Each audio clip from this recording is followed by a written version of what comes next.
Good morning, everybody. Good afternoon to my friends across the pond. I hope you guys are doing great. It is good to see many of you. I'm very happy to be here with you guys. Today, on our State of the Market, we're going to talk about earnings season as it has been and where it might be going next. We're going to preview a couple of earnings, and we're going to talk about this earnings season as a whole. So let's start by kind of pulling up SPX and talking about what the net result of earnings season has been. We got kind of lost in this July 31st, August 1st sell-off where we dropped, call it 200 points. We got up to 64.27 down to 62.12. So, call it 215 points in 2 days. But since then, it's been a pretty steady climb. And if you want to go back 1 month, a month ago we were at 62.55. We're now at 64.70. So those 215 points we dropped have become a 215 point rally month or month. And this really kind of July 14th is a pretty good measuring stick for when earnings season began. So as a whole, earnings have been perceived as pretty popular. Some big winners out of it are going to be your Googles, Microsoft to some degree, Meta to the nth degree. Meta, huge winner. Losers, maybe Tesla a little bit. It hasn't done much since, although it's up from its earnings announcement. And Amazon, maybe the one stock that is still kind of hanging out below where that earnings announcement came, despite having a nice little bounce off of the top, a little bounce off the bottom. It's got a little bit more resistance here, but could absolutely be another one to break out. AMD, one of the initial big losers here. Look at this. I mean, got absolutely here earnings, get smoked. And now it's sitting back at recent highs. Month over month, it's up $40. So earnings season as a whole has been pretty positive. Someone brought up Robinhood. Robinhood has been an absolute behemoth. Between it and Palantir,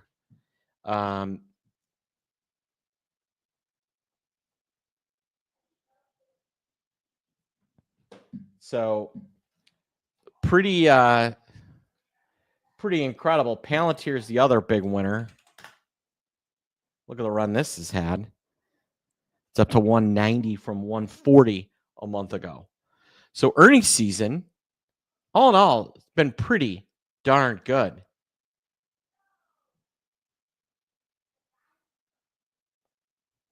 So looking ahead, what do we have in front of us? Well, there aren't a lot of big earnings this week. There's still some names coming out. I was looking, there are a few names that are still left to announce. SanDisk. Going to be tomorrow after the bell. Not that that's a huge one, but, just be aware we're through earnings season, but we're not totally through. And then there are 3 biggies coming up, one each week for the next 3 weeks. All right. And really 2 next week. So next week, we start with Palo Alto Networks. Obviously, cybersecurity. It is one of the names that really has not recovered from that initial sell in July.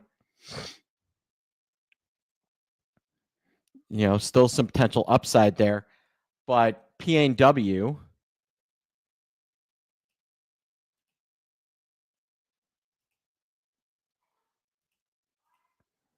They have earnings coming up. Later in the week, we get Walmart. Walmart continuing to look strong. Not at its year highs, but definitely strong. The year high would take it up to about 106.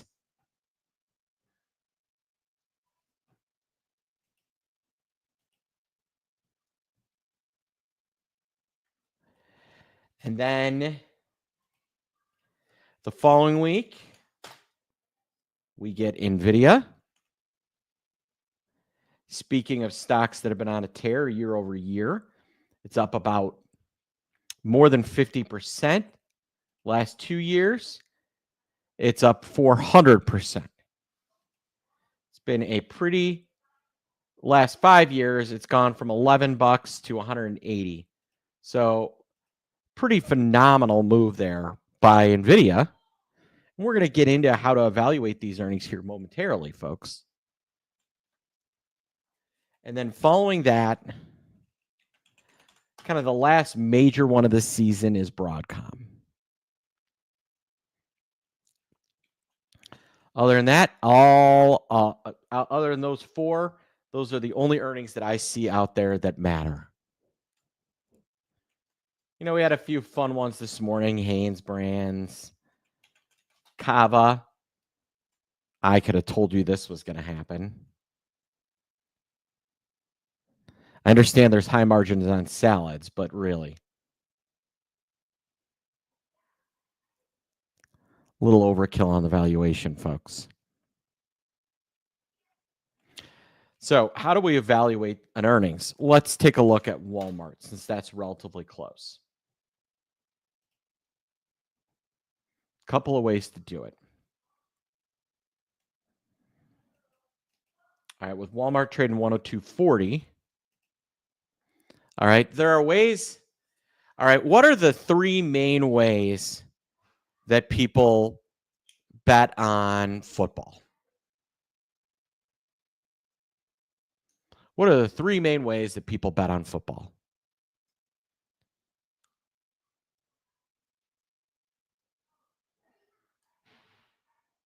You can bet that a team is going to win. You can bet that a team is going to beat the spread. You can do the money line. You can do the spread line. Or you can do the over-under. Right? So the money line is when you bet the game straight up, but the odds are baked into how much you get if you're right. The point spread is basically you're betting 1 for 1, but you're maybe giving or getting points. And then there's the over-under. That over-under is a bet on how much teams are going to score. Pretty simple. Well, what I want you to look at is I want you to think about what I'm about to discuss with you.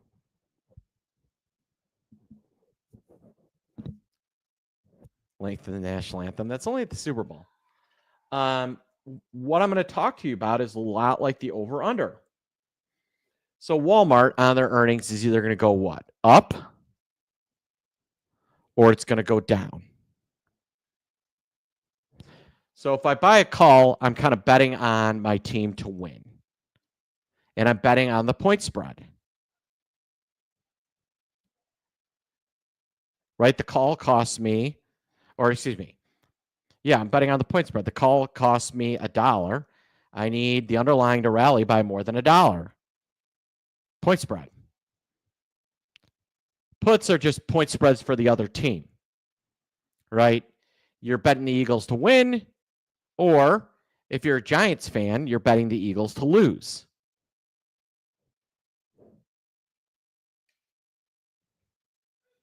Right? A put is just betting on the Eagles to lose.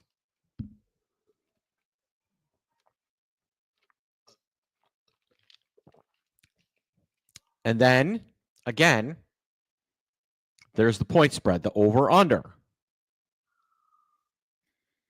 So when I buy a call, Let's look at Walmart here.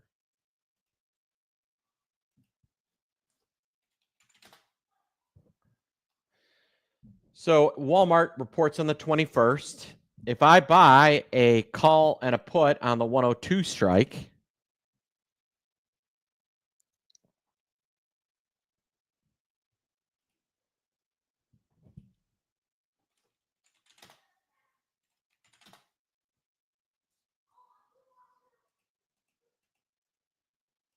so if on Walmart I buy a call,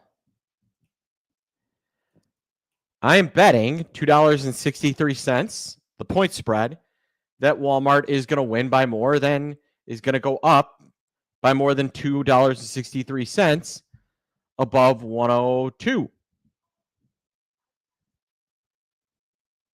If I buy the put,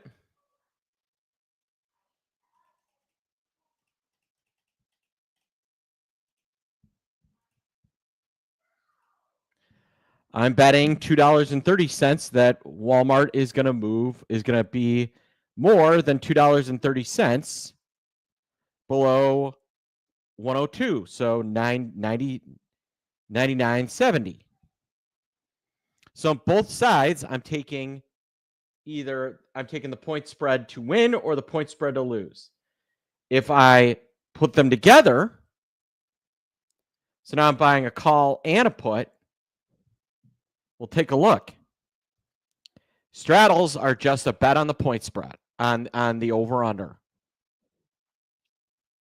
If I buy that 102 straddle, I'm betting Walmart is going to be above 106.90 or below 97.10. I'm betting an over-under.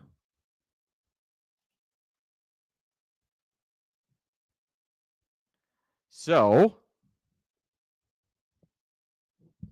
looking at that straddle, right now they're saying Walmart's going to move $4.90 between now and Friday expiration, the 22nd.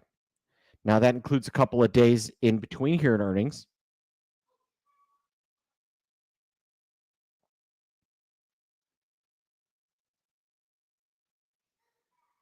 And then that's where this number comes from, the earnings analysis. What are they betting on a move? They're betting about 4.3%. You know, quick and dirty math.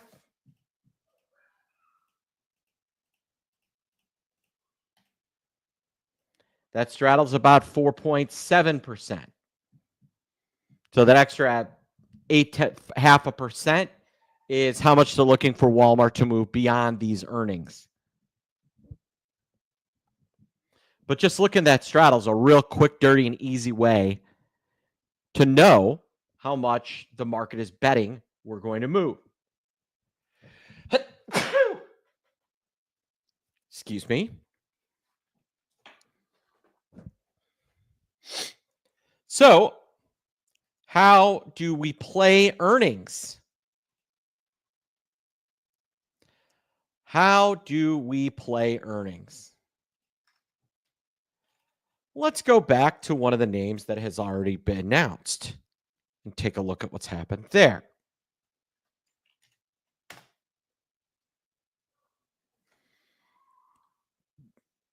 So take a look at Amazon. Amazon has, as we head to earnings, this red line represents the cost of options. The red line represents the cost of options. As we head into earnings, what do you notice happening to the cost of options?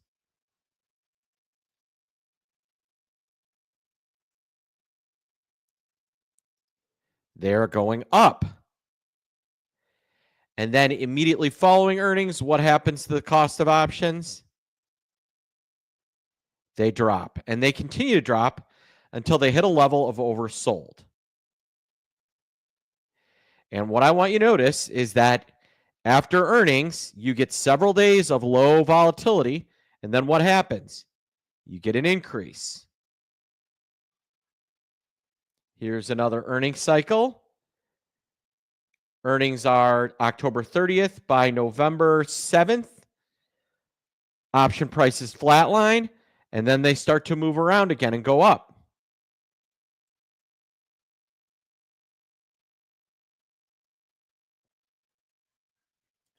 You'll notice the same thing in even a Meta. Earnings go way up, option prices drop, and now they're as cheap as they're going to get. And now we're at a spot where Meta prices are going to start going up.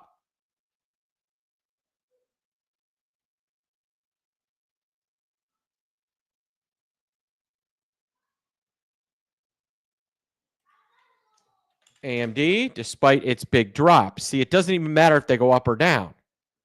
AMD, huge drop, option prices drop, now starting to go up again.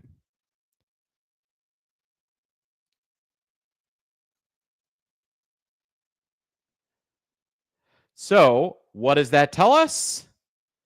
That tells us that there is a pattern. There is a pattern.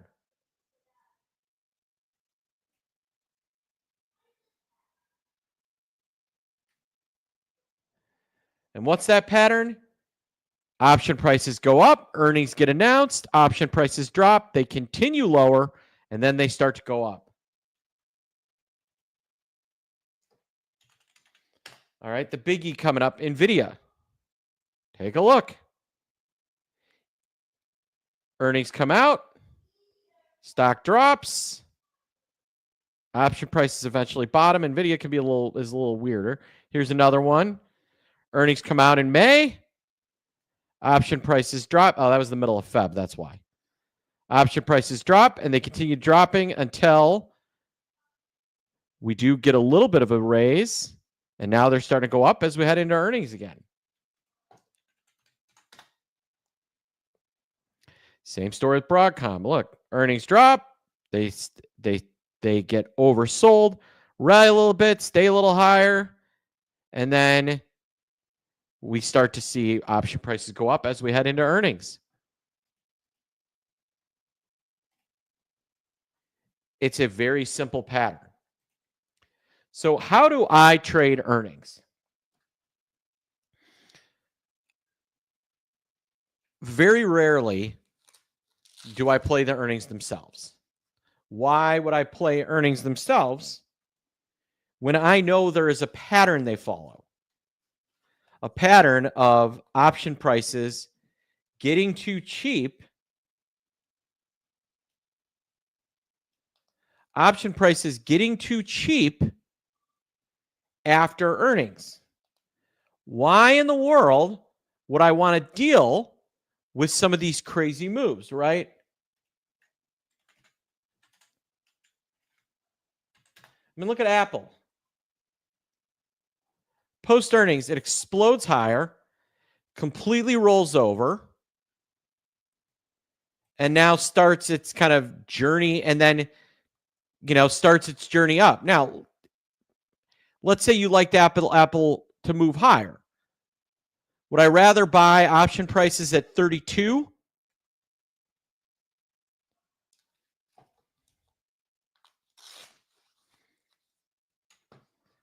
With Apple at 206? Or option prices at 26 with Apple at 203? And I know you see the movement after, but you see my point. Earnings are binary. Who here knows what the word binary means? Earnings are like betting on the coin flip. Maybe a little bit worse. They're very much like buying on the coin flip. Why? Because no matter what size of the coin flip you bet, you're paying a VIG. Does that sound about right?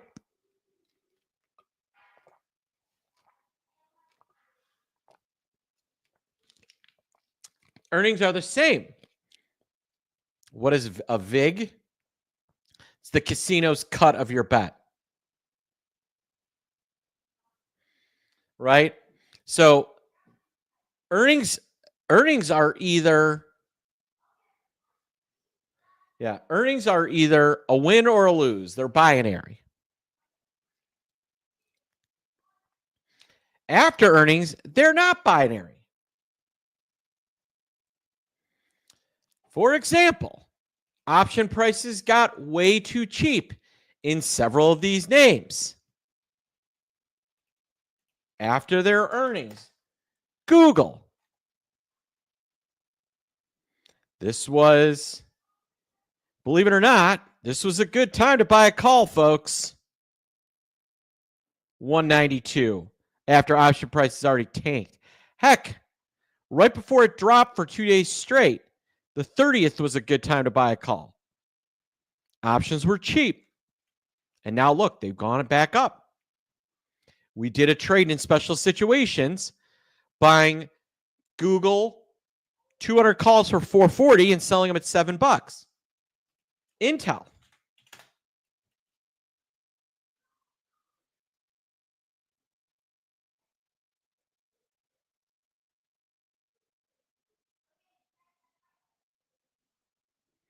Intel, we got in on the 6th. Wish I waited till the 8th. Got in on the 6th. And we're out yesterday. And look, option prices go from 40 to 40, 45.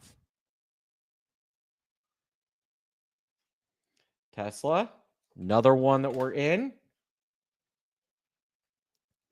We didn't get a big lift in option prices, but they didn't drop anymore. And so we're riding Tesla for cheap into a call spread for $10 out at 15. And I'm about to close this one.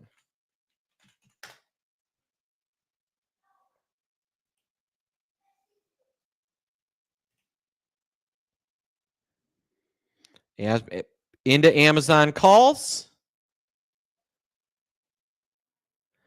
for September 5th. Here. Now we bought kind of early in the day, closer to here. In when the stock's about 217, you know, we break above the 21 day. I'm gonna be selling these for $10. And the reason why is because I have an advantage. I have the pattern. Right? I'm making directional calls, but the game line is mispriced. Right? Imagine buying Cleveland, the Cleveland Browns at the Kansas City Chiefs, and Cleveland's only laying, and Kansas City is only laying 2.5.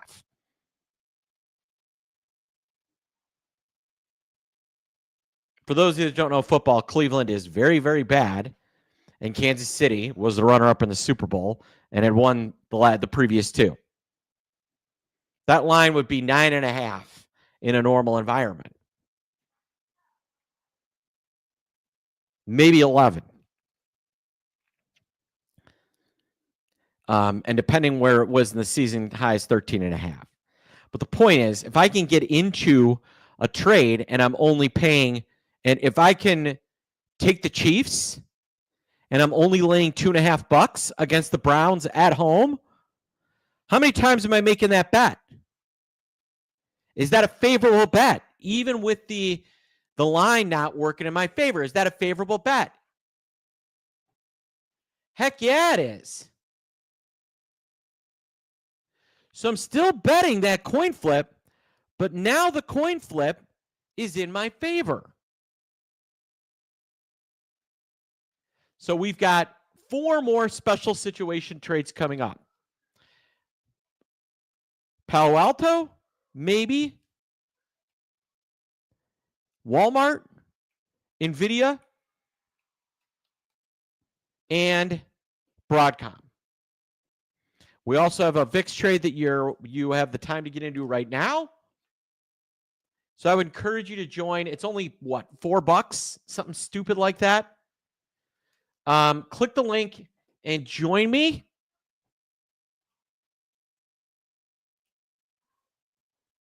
Click the link and join me. And I think you're going to be a happy camper on these post earnings trades. We're going to go 4 out of 5 on my last batch.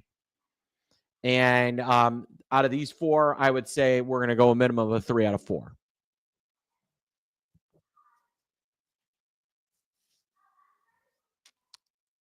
All right. So if you'd like to join Special Situations, you are welcome to join. We want to see you involved. It's $49 for a month.